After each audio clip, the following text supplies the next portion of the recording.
करना शुरू करो, फिर अपने आप सुधार होगा। हम सबसे ज्यादा कोई दुश्मन है मेरा, मैं खुद हूं। मेरा सबसे अच्छा कोई मित्र है तो मैं खुद हूं।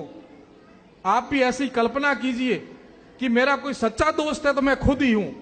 मैं आपको कह सकता हूं, आपके मां बाप आपको कह सकते हैं, आपके मित्र आपको कह सकते हैं, पर कर नहीं सकते। न मां बाप कर सकते, न गुरु कर सकता, न मित्र कर सकता। करना तो आप खुद को ही पड़ेगा आपके लिए। मैं आपको सलाह दे सकता हूं, ऐसा करो। मां बाप आपको बचा सकते हैं, ऐसा मत करो। मित्र आपको सलाह दे सकते हैं, सहयोग दे सकते हैं, पर परिणाम तभी आएगा जब आप खुद उस पर क्रियान्विति करोगे, आप खुद उस मार्ग पर चलोगे, तब जाकर के परिणाम आएगा। अर्थात यदि कोई हमारा सच्चा मित्र है तो मैं खुद हूं। अपने अंदर यह भाव आ जाए कि दुनिया चाहे मुझे कुछ भी कहे, मैं मेरा सच्चा दोस्त हूं, इसलिए मुझे मेरी चिंता मुझे पहले करनी है कि मुझे कैसा बनना, मुझे क्या करना, मुझे क्या खाना, क्या पीना, मुझे कैसे चलना, मैं क्या दूं। बस खुद जिस दिन ये ललक आ जाएगी, तब दूसरे के उपदेश की जरूरत नहीं रहेगी। सबसे बड़ा उपदेशक कोई है तो मैं स्वयं हूं मेरे लिए। ये भाव जिस दिन आ जाएंगे, और सबसे बड़ा दुश्मन भी कोई है तो मैं खुद हूं। जो खुद का नहीं सोच सकता, जो खुद के लिए जी नहीं सकता, जो खुद के लिए कुछ कर नहीं सकता, वो औरों के लिए क्या करेगा। हम जानते हुए जो गलतियां करते, सब मानते। छोटी सी बात आपको कहूंगा, उदाहरण दूंगा कि कौन व्यक्ति नहीं जानता शराब पीने से नुकसान नहीं होता। जितने भी आप लोग बैठे हो जिनके जीवन में एक अभिन्न हिस्सा बन गया शराब पीना, परंतु वो भी अंदर से जानता इससे नुकसान होता है। कौन व्यक्ति नहीं जानता सिगरेट पीने से नुकसान नहीं होता। सब जानते हैं, फिर भी पीते हैं। अब आप यदि कल्पना करोगे, आप डरते भी हो, आप मानते भी हो, फिर भी वो काम करते हो जो दुश्मन आपसे करवाना चाहते, तो सबसे पहला दुश्मन मैं स्वयं हूं। मेरे अंदर ये भाव आ जाए कि ये काम मेरे लिए ठीक नहीं है, ये चीज मेरे लिए ठीक नहीं है, इसलिए मुझे जीना है, मुझे बनना है, मुझे सीखना है, मुझे प्राप्त करना है, ये चीज मैं नहीं लूंगा तो मैं और आगे बढ़ूंगा। हमारे खुद के अंदर परिवर्तन आएगा, तब जाकर के हम परिवर्तन करेंगे।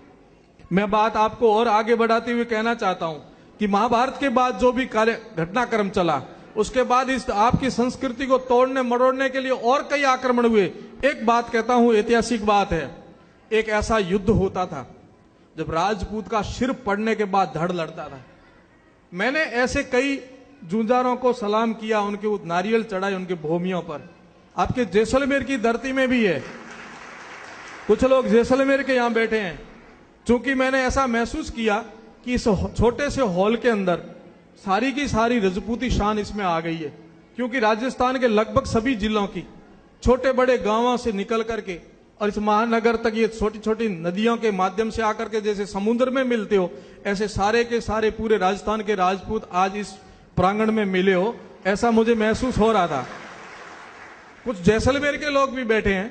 जैसलमेर में पंद्राव जी का पालिया है, पंद्राव जी का पालिया है, पंद्राव जी का शीश, जसो भाटी थे पंद्राव जी का शीश पाकिस्तान के अंदर पड़ा था और धड़ हिंदुस्तान के अंदर पड़ा था। गायों की वार में चले थे, लगभग 60-65 किलोमीटर तक उस जूंजार का शरीर बिना सिर के लड़ता हुआ आया था, और दोनों जगह पूजा जाता है। दूसरा उदाहरण मैंने बीकानेर में देखा, बिग्गा जी नाम है, रीडी और बिग्गा दो गांव है। एक जगह उनका शरीर पड़ा था और एक जगह सिर पड़ा था, दोनों जगह पूजे जाते हैं, और जाखड़ जाटों की जात भी चढ़ती है वहां।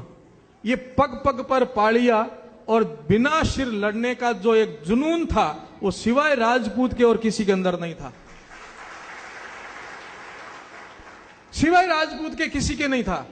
मैं इसलिए नहीं कह रहा हूं कि आप लोग यहां सामने क्षत्रिय बैठे हो, पर हकीकत जो है वो मैं आपको कह रहा हूं कि ऐसा जुनून आपके अंदर था जिसको देख करके दुनिया सब डोलती थी, और किसी ने सपना सजाया कि मैं विश्व विजेता बनूंगा, तो सबसे पहले समस्या जो खड़ी होती थी, जब तक हिंदुस्तान में राजपूती है, जब तक हिंदुस्तान में क्षत्रिय है, तब तक हिंदुस्तान को जीत नहीं सकते आप। इसलिए आपके साथ में एक व्यवहार हुआ और वो व्यवहार सबसे ज्यादा घातक क्या हुआ, मैं आपको कहना चाहता हूं कि शास्त्र कहते हैं, आप और यहां जितने भी बैठे सब शास्त्रों में विश्वास करते हो, सब हिंदू संस्कृति से हो, आप मानते हो, अपने धर्म को भी मानते हो, अपने ग्रंथों को मानते हो, अपने भगवान को भी मानते हो, तो शास्त्रों में कई बात को जरूर मानना। शास्त्रों में कहा है कि जैसा खाए अन्न ऐसा बने मन, यह सत्य बात है। और सबसे पहले कोई शास्त्र पढ़ने जाता था गुरुकुल में, तो सबसे पहले उसको कहता था आहार शुद्धि, पहले आहार शुद्ध करो, खाना पीना शुद्ध करो, उसके बाद में जैसा खाए अन्न ऐसा बने मन। आप इस बात को नोट करना, जैसा खाए अन्न ऐसा बने मन, और जैसा होगा मन ऐसे आएंगे विचार, आएंगे ना, जैसा मन होगा ऐसे विचार आएंगे, और जैसे विचार आएंगे ऐसा हम काम करेंगे, और जैसा काम करेंगे ऐसा परिणाम आएगा, जैसा काम करेंगे ऐसा परिणाम है। शुरुआत कहां से गड़बड़ हुई कि जैसा खाए अन्न ऐसा बने मन। ये सब क्षत्रिय लोग जिसके मुख में गायत्री मंत्र था, आगे शास्त्र थे और पीछे शस्त्र थे, उनके मुख के अंदर मांस डाला गया, उनको राक्षस बनाया गया। वहां से एक बहुत व्यू रचना के साथ में इनको राक्षस बनाओ, इनका खाना पीना शुद्ध करो, तब ये जब लड़ेंगे, सिर कटने के बाद लड़ने की इनके अंदर क्षमता नहीं रहेगी। और अपने इतिहास का पन्ना उठा के देखना, जिस क्षत्रिय का सिर पड़ने के बाद धड़ लड़ता था, उसके ऊपर गुड़ी के छांटे डाले जाते थे। गुड़ी जानते हो ना, नील, जिससे इसका शरीर ठंडा पड़ जाए। वो राक्षसी पहनावा, वो राक्षसी वेशभूषा आज हमारे घरों तक आ गई है। आज हम शौक से पहनते हैं गुड़ी को, और यहां तक कि राजस्थान सरकार में तो बच्चों की ड्रेसें ही गुड़ीवर्णी बना दी। एक समय था जब हम लोग स्कूलों में पढ़ते थे, तब हमारी खाकी ड्रेस थी, यहां शोल्डर लगे हुए थे, पैंट के शोल्डर लगे हुए थे, और बच्चा जैसे ही घर से निकल करके स्कूल की तरफ जाता था, उसके अंदर भाव आता था, मैं भारत का एक छोटा सैनिक हूं, मैं एक भारत का छोटा सैनिक हूं। और राजपूत के बच्चे के अंदर तो तब ललक रहती थी कि मैं सेना में ही भर्ती हो जाऊंगा। आज सभी को गुड़ीवर्णी कपड़े पहना दिए, क्या सैनिक का भाव ही खत्म कर दिया। मैं बात आपको खाने पीने की बात कर रहा था। सजनों, जिस आदमी का खान पान शुद्ध नहीं है वो कोई प्राप्त नहीं कर सकता, ये शास्त्र कहते हैं, मैं नहीं कहता हूं। शास्त्र कहते हैं जैसा खाओगे अन्न ऐसा मन बनेगा। आपके साथ धोखा किया गया। आपकी समाज को, आपकी संस्कृति को खत्म करने के लिए सबसे पहले आपके ऊपर आक्रमण हुआ, वो खान पान के द्वारा किया गया। इनका मन मलिन करो, इनकी आत्मा गिराओ, इनको पापी बनाओ, इनको राक्षस बनाओ। अब जिस क्षत्रिय के हाथ रक्षा के लिए उठते हैं, उसी क्षत्रिय के हाथ हत्या के लिए उठने शुरू हो गए। कौन जीव ऐसा है जो मरते समय दुआ देगा? कौन सा जीव है? गेटा, बकरा, पाडा, मुर्गा, कोई भी जीव मरते समय ये कभी नहीं कहेगा कि तेरा भगवान भला करे, मुझे मुक्ति दी। वो पहला प्रयास तो करेगा, बचने की कोशिश करेगा, और अंततः तड़पता तड़पता हमें बद्दुआ दे के जाएगा, तेरा सत्यानाश होगा। क्षात्र धर्म का सबसे पहला सूत्र जिसको क्षत्रिय कहा जाता है, वो कहते हैं किसी की रक्षा के लिए जिसके हाथ उठते वही असली क्षत्रिय है, और जिसकी हत्या के लिए हाथ उठते वो राक्षस कहलाया जाता। अब पैमाना आपके सामने है, आप कौन से पलड़े में बैठ रहे हो? क्षत्रिय के पलड़े में बैठ रहे हो, राक्षस के पलड़े में बैठ रहे हो? नाप लो अपने आप को, तोल लो अपने आप को, विवेक से काम लो। और जिस दिन हाथ उठे क्षत्रिय, सिर पर चोट पड़ती है तो हाथ आगे आते हैं, पेट पर चोट पड़ती है तो भी हाथ आगे आते हैं, और पैरों में भी चोट पड़ती है तो हाथ आगे आते हैं। ये चार वर्ण जिस प्रकार से ब्राह्मण, क्षत्रिय, वैश्य, शूद्र, ऐसे शरीर के ऐसे ये ब्राह्मण, ये क्षत्रिय, ये वैश्य और ये शूद्र है। जैसे शरीर में हाथ कहीं भी चोट उठती है और क्षत्रिय के रूप में आगे आता है, ऐसे हिंदू संस्कृति में ब्राह्मण और वैश्य और शूद्र किसी पर भी आपत्ति होती, जीव मात्र के लिए भी कोई आपत्ति होती तो क्षत्रिय जाकर के अपना बलिदान देता था।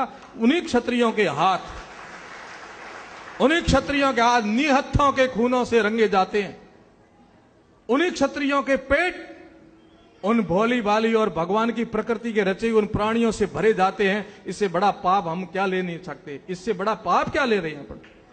ये सब आपकी बात नहीं है, ये आपके इतिहास को बदलने के लिए, आपकी संस्कृति को तोड़ने के लिए मुगलों ने जो आक्रमण करके आपको नष्ट करने का जो एक सौगात दी, आपको भेंट दी, गिफ्ट दी, आज उसको अपन एक भाषा में राक्षसी भोजन भी कहते हैं। एक